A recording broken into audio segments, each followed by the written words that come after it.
Survivor, the ultimate social experiment, played in the most exotic locations on the planet, testing the human spirit in the pursuit of $1 million prize.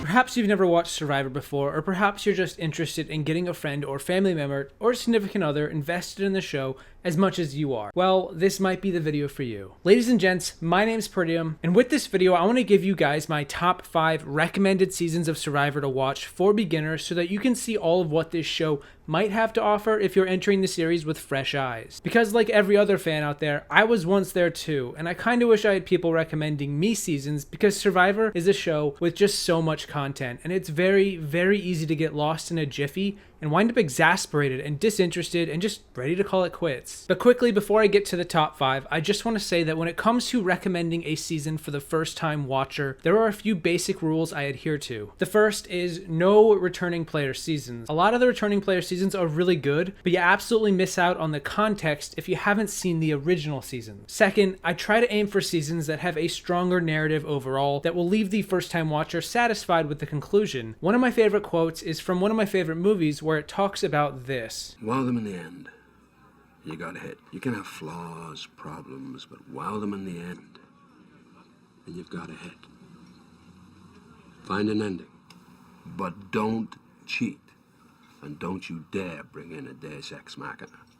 Otherwise, that's about it. I won't be spoiling any season in this video, so no worries. If you're wondering where do you even watch any of these seasons, I believe the easiest way is to check out CBS All Access. They have every season available, and they didn't ask me to promote this. This isn't anything like that. I just know that that's the easiest way if you're a fan of Survivor or you want to watch it, go there. So here are my recommendations for the top 5 best Survivor seasons for a beginner. Number 5. I actually don't think I need to rank these seasons. If any of these seasons sound good to you, just check them out. You really can't go wrong. But with this number 5, I'm putting up season 28 Survivor Cagayan, arguably one of the best seasons in all of the show. Now, while this may be one of the best seasons, I also think it's a great season to start with if you've never seen Survivor, largely because the cast of people are just really fun to watch from start to finish. There's barely a dud in the whole cast. Survivor seasons often live and die by their cast, so when a good one comes around, it needs to be acknowledged. I'm a police officer, and I started mixed martial arts in 2009. Getting paid to punch someone in the face, it doesn't really get better than that. As far as the locale goes, it's a very gorgeous season. It's set in the Philippines, and whenever I think of the season, I conjure up images of vivid, sunny beaches with a fun, just beachy location that Survivor is often known for. It has some excellent, if not eccentric, gameplay that is almost unique to it as a season, but I think you'll be hooked every episode regardless of how radical the gameplay can get. Ultimately, I think if you want to be hooked by a season of Survivor, Cagayan will keep you watching until the very end when Jeff reveals the winner, and to me, that's one of the greatest accomplishments a season can hope for. Uh-oh, uh-oh.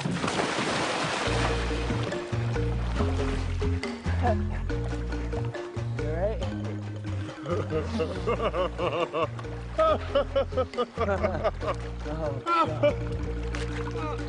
Everything was going well, but we lost the balance on the boat, and all of a sudden. Number 4. One of my favorite seasons, equally because of its location, but also because of its cast, I strongly recommend checking out season 15, Survivor China. Another season that many would consider a top 5, I think China gives you a uniquely fantastic backdrop for a memorable cast of people. Unlike most other seasons, China only has 16 people, and all of them are easy to remember and easy to get invested in. Being Chinese, it's so amazing coming to do Survivor in China. My grandfather passed away like a couple weeks ago, and he would have just gotten such a kick out of seeing me here, you know, deal with this. There are a handful of likable and dislikable characters, heroes, villains, anti-heroes, underdogs, overdogs, and these weaving narratives that exist at all points in the season from start to finish. And it's also set in China, MF in China. Like I said, it's one of the most unique locations. Although it's not representative of Survivor's beach theme that most will think of, I don't think the setting really matters that much, especially when the cast is just so much fun to watch. Like the previous recommendation in Cagayan, there are a lot of funny, over-the-top moments that have me laughing even just thinking about them right now. China is always one of my go-to recommendations recommendations for friends, especially if they want something more unique. And I think it's also the season that I have watched more than any other in all 30 plus seasons of the show. I'm a waitress from New York City, dude. What do you think? Do you think I know how to do any of this stuff? You know, like, I'm not trying to be a monk here. Like, I'm tired. I want to go sit back with a lemonade. Like, I don't really want to be, like, bowing 37 times.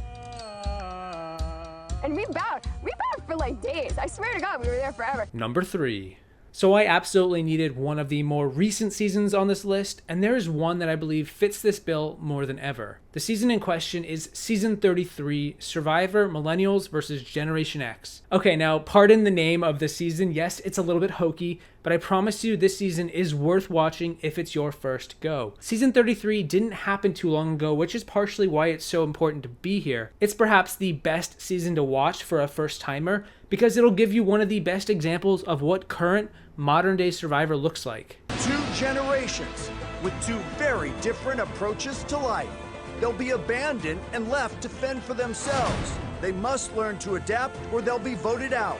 In the end, only one will remain to claim the $1 million prize. Bear in mind, Survivor is a show that has been around for nearly 20 years. That's crazy. While I could go and recommend you just start with the very first season, Season 1, Survivor Borneo, the problem I have there is that much of the older seasons, particularly the first, are very dated. Now, while they are still fundamentally the same game and the same show, they work at a much slower pace than the Survivor of today. The show has also evolved over the course of the series, and with a recent season, you're going to get a level 99 Charizard over a level 1 Charmander. Okay, I love Charmander, and there's a lot to love about the early seasons, and I strongly recommend watching them at some point, but if you really want to consider the show, I suggest more recent seasons. They're probably going to get you hooked, particularly this one, Season 33.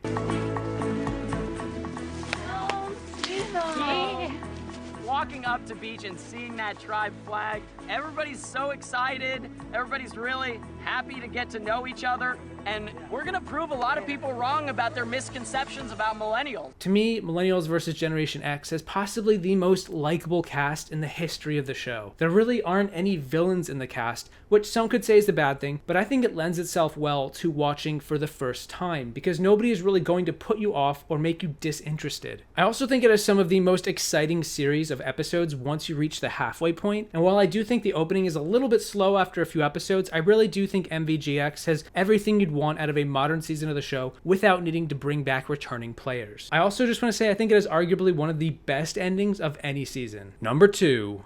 Okay, so even though I keep going with the numbers, I'm not actually ranking these, I swear, but I will say that this next season is one that I think many fans of the show will probably be scratching their head at, saying, why is this in the top 5? If you just give me a minute to explain, I think I can make sense with this. The season I'm talking about is Season 13, Survivor Cook Islands, where the show went to the Cook Islands in what is 100% without a doubt the most gorgeous setting of any season ever, and that's why it's number 2. No, okay, that's not why it's number 2. It is number 2 for one main reason. One reason that I think overall tops just about any other reason. It has a fantastic story. I mean, say what you want about how the story unfolded, but the story itself, especially from the halfway point onward, is one for the ages. It is going to be a true social experiment. It's going to be fascinating to see how it plays out. But I don't believe that just because these groups have the cultural similarities, that will make them more specifically cohesive. This is Survivor. Somebody's going to win $1 million, and they're going to have to cut the throat of the guy next to them at some point. And I truly believe that this is a season that will not only hook you to keep watching, but it's going to hook you to keep watching the show, which is probably even more important than just the season itself. I mean, it worked on my girlfriend, and I gotta believe it's gonna work on yours too. I think every season of Survivor should be watched at least once, especially if you really want to watch the whole show. And Cook Islands is perhaps one of the best seasons to watch just once. But if you're gonna watch it, I often suggest making it the first. It also has a surprising amount of standout characters with some pretty exciting strategy that had yet to be seen in the history of the show. It's not a perfect season, but damn if it isn't a satisfying one for a first-time viewer. Guerrero just wasted a cannonball. They weren't paying attention, dropped it right through the chute. What's that? Oh, please. Jonathan getting frustrated by me. Number 1. Known for its beautiful people, the world's greatest soccer, spectacular beaches, and the most vibrant and dynamic cities in the world.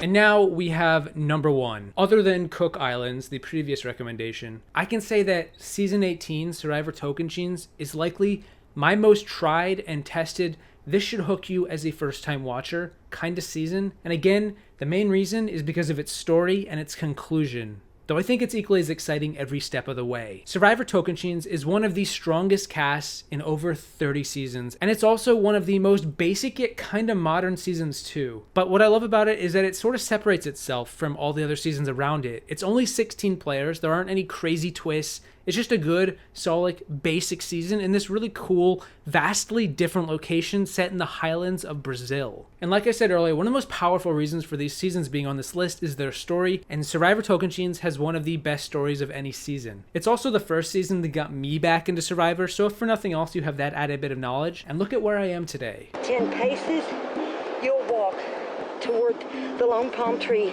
Dig in the sand, the next clue you will see. 10 paces. I wonder what a pace is. All right, pace gods, give me a clue of how many pace, what's a pace? And you know what? I think that's where I'm going to stop it. That's going to be my list for beginners. That being said, you can start with other seasons. You don't have to pick one of these 5. If you're recommending the show to a friend, it does help to know what your friend or family member might prefer most. If you have a better recommendation for them, obviously go with that one instead. After all, there are different seasons for different reasons. These are just my top 5 for beginners. So Tocantins is my go-to recommendation, but now I'm curious to know, what would you say are your top 5 recommended seasons to get a beginner hooked on the show? And more importantly, why would you put Redemption Island as number 1? But yeah, leave a comment. I may just take all of your guys' comments and create a separate video ranking what you all think based on an aggregate. But regardless, my name once again is Peridiam, saying thank you for watching. I hope you found these videos insightful. Actually, I really do hope you found them insightful. I would love to know if it's helped you at all, or maybe somebody you know helped them get into the show. Whether you're already a fan of the show or you're a newbie, let me know, and I will see you in the next video. So like I was saying, I'm playing the game. That's what I came here to do. My prize isn't even the $1 million. My prize was that I fell in love in this game. Love at first sight. Her name is Candace. And in between... Candace from Ruro tribe. Yeah, after the last challenge, we sort of mouthed the words "I love you" to one another, and so that was my prize, and my prize was her.